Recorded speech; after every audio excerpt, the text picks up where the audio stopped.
Salut Jimmy. Salut. Parle bien près du micro. Ouais. Jimmy, il est jeune, il est angoissé parce que c'est son premier Bike in Man. Bah oui, bien sûr. Il n'a pas l'habitude de faire ça et puis il se balade en camion. Tu visites les pays européens en camion. Voilà. T'as toujours un vélo dans le camion ou pas? Ah, deux même. Deux. Ouais, au cas Donc tu as l'habitude de faire du vélo et là tu t'es rendu compte que tu allais passer vers Faro, Portugal, et qu'il y avait un Bike in Man. Qu'est-ce que le Bike in Man? Tu t'es renseigné du coup et tu t'es inscrit il y a 10 jours ou 12 jours. Bah voilà, exactement. Ouais, ça fait déjà quelques années que je suis le Bike in Man. Bon, j'ai jamais participé, mais on connaît bien sûr l'ultra, tout ça, ça fait rêver. Tu as fait d'autres choses à vélo, à pied, l'ultra trail ou... Ouais, Tu as déjà ultra, fait? Non, mais en vélo, ouais. Ouais, en vélo, bon, je fais beaucoup de cyclosportives. Et l'ultra, j'ai déjà fait, j'ai une expérience, une seule. Qu'est-ce que tu avais fait en ultra? Sans dossard, c'était un projet personnel. J'avais fait la traversée de la route des Grandes Alpes, donc de Thonon à Nice. Bah pareil, en mode Bike in Man, quoi, sans étape. Par contre avec une voiture suiveuse, un camping-car de la famille. Et voilà, ça m'avait pris 32 heures. Alors c'était hors cadre, j'allais dire, Voilà, tandis ouais. que là, bon voilà, c'est un truc structuré, tu suis le Bike in Man et tu t'aperçois que finalement tu es en train de te balader avec ton camion. Alors il y a des vélos, il y a peut-être des surfs aussi, parce qu'il y a des spots de surf. Non, c'est une question. Ouais, juste les vélos. Ah, juste Ouais, les ouais, vélos. Tu viens de la montagne là-bas, de Haute-Savoie, où Ouais, tu as c'est l'habitude de faire. Et puis comment tu as remarqué ça sur les réseaux sociaux? Tu suis sur les réseaux sociaux, tu t'es rendu compte que le Bike in Man n'était pas loin? Ouais, voilà, exact. Bah, ça fait un moment que je suis le Bike in Man et je sais que la date du Portugal, c'est vers le mois d'octobre. Donc là, je me suis dit, ce sera peut-être l'occasion, quoi. Ouais, en fait, t'es venu exprès dans le coin. Et puis, comment, bon, c'est ton premier. Comment tu vois un Bike in Man? Alors, jusqu'à présent, tu le voyais de l'extérieur. Voilà, ouais. Maintenant, tu vas le voir d'un petit peu plus près. Comment tu le vois? Tu as étudié un petit peu les parcours? Ouais, bien sûr. Bah, je fais que ça depuis 2 semaines, là, maintenant, c'est sûr. Et je le vois comme une aventure, en tout cas, c'est sûr. C'est aussi parce que je sais que c'est l'équipe d'Axel, hein, tous les gens qui l'organisent avec lui, c'est aussi faire découvrir de beaux paysages, c'est de faire découvrir la nature à vélo. On va moins vite qu'en voiture. C'est aussi ça, c'est pas uniquement la compète. Bon, si on finit, tant mieux. Voilà, Ah, c'est un peu ça que tu recherches quand tu fais du vélo? Ouais, c'est plus, ouais, même en général, c'est surtout ça. Ouais. Le vélo, même sans parler du Bike in Man, c'est surtout ça, des aventures, des paysages, du voyage, quoi. Et des gens que tu as vus sur les réseaux sociaux, et puis là tu vas les croiser. Voilà. C'est rigolo, c'est des gens que tu aurais aimé rencontrer, ne serait-ce que pour bavarder, et puis là tu es en prise directe avec eux. Voilà, on y est, ouais. Ouais, donc il n'y a plus qu'à prendre le départ maintenant. Est-ce qu'au niveau de tes deux... Il n'y a plus qu'à prendre le départ et être à l'arrivée.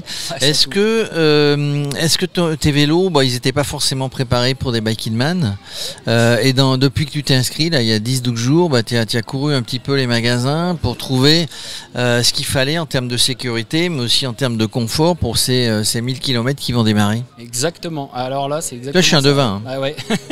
Ouais, je me suis inscrit, j'ai signé, et là, j'ai fait bon, on va faire le tour des magasins. Alors, qu'est-ce qui manquait à tes vélos pour que ça soit un bon vélo de Bike in Man? Bah là, je pars sur un Gravel, un Specialized Diverge. Donc niveau confort, j'étais déjà au top. Donc, je savais que j'allais prendre ce Diverge. Et par contre, j'avais des pneus de Gravel à crampons, donc il fallait que je change ça. Tu les as affinés, on va dire? Voilà, ouais. J'ai des pneus de 32 maintenant. Et j'ai fait une dizaine de magasins pour trouver une paire de tubeless, parce que c'est introuvable. Donc j'ai trouvé ça il y a 5 jours. Je suis bien content, ils ont pu me monter ça. Est-ce qu'au niveau du braquet, j'allais dire, le plateau, tu as changé des choses au niveau de la cassette? Non, je suis resté comme j'étais. Donc tu es resté comme tu étais parce que tu es habitué à ces braquets-là, tu les connais. Donc c'est plutôt les pneus, la selle non, parce que tu as passé 1000 bornes. La selle non, je suis très bien sur ce vélo, ça je sais que je suis vraiment confort dessus. J'ai juste acheté aussi des prolongateurs pour rajouter une position. Pour ajouter une position sur le vélo à un moment donné quand ça le permettra. Pour varier, ouais. Est-ce que au niveau sécurité tu avais tout, des sacoches, parce qu'il faut emporter un petit peu de choses hein, quand même. J'ai juste racheté un gilet de trail que j'ai trouvé, je l'ai trouvé pas mal. Il y a pas mal de poches, de rangement, de capacité avec une poche de camelback dedans. Donc j'ai juste racheté le gilet de trail, sinon j'avais une sacoche avant. Je pense être bien, on sait Tu jamais. penses être bien. Tu es jeune, hein, Ouais, tu vas y voilà. aller au bout. Tu as regardé le parcours. Est-ce que tu as établi des plans d'arrêt en disant bah, je roule 8 heures, 9 heures, 10 heures, peu importe. Je m'arrêterai chaque soir. Alors il n'y aura pas d'assistance. Hein, ton camion non. il va pas suivre. Hein, Non, de toute c'est manière, sûr. il va rester ici. Est-ce que tu as prévu des choses qui forcément, je te le dis d'entrée, même si les choses que tu as prévues, il y a toujours des imprévisibles. Mais est-ce que déjà tu pars avec un plan de route? Ouais, bien sûr, j'ai étudié la carte, le parcours.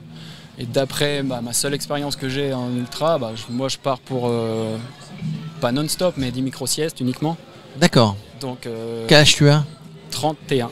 Ouais, donc ça peut encore se faire des micro-siestes. Ça l'avait fait sur la traversée des Alpes, sur 32 heures. Là, c'est un peu plus long, c'est sûr. Donc là, oui, ça veut dire que si tu fais ça, tu es dans les 5 premiers, tu arrives mercredi après-midi ou mercredi soir. Hein. Ça, on va pas donner de pronostic parce que les plans peuvent changer Les 50 plans peuvent fois changer, jusqu'à la ouais. fin, ça, on est bien conscient.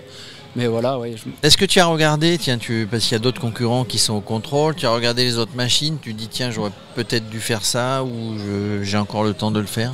Non, tu pars dans ton truc à J-1, tu regardes rien. Je regarde rien du tout. Tu es dans ta compète, voilà. Dans ta préparation mentale et puis depuis bon voilà il reste un jour et demi lundi. Est-ce que c'est long finalement une fois qu'on est passé au contrôle? Est-ce qu'on n'a pas envie de partir tout de suite? Ça fait déjà une semaine j'ai envie de partir comme c'est ça. Tu les connais les routes quand même? Tu es passé par quelques-unes ouais. Quelques-unes je connais un peu. Ouais. Ça te dit quoi? Ça en étant passé en camion. Ça me dit que c'est quand même cabossé les routes portugaises, donc je suis bien content d'avoir un gravel. D'accord. Et niveau automobiliste aussi, j'espère qu'il. Alors normalement les parcours sont faits pour qu'il y ait le moins d'automobiles possible. Évidemment on peut pas complètement les éliminer.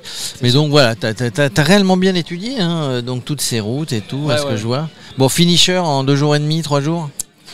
On verra à l'arrivée. Moi je suis, attention, sur les trackers, tout le monde va suivre ta trace et va regarder. On se retrouve à l'arrivée. Voilà, on va dire si c'est 50 heures, ce sera déjà bien. Bon. Enfin, super même. Et puis ça te donnera envie d'en faire d'autres. On verra quand les douleurs seront passées, je pense. Hein, ok. Bon, merci Jimmy. Merci beaucoup. À bientôt.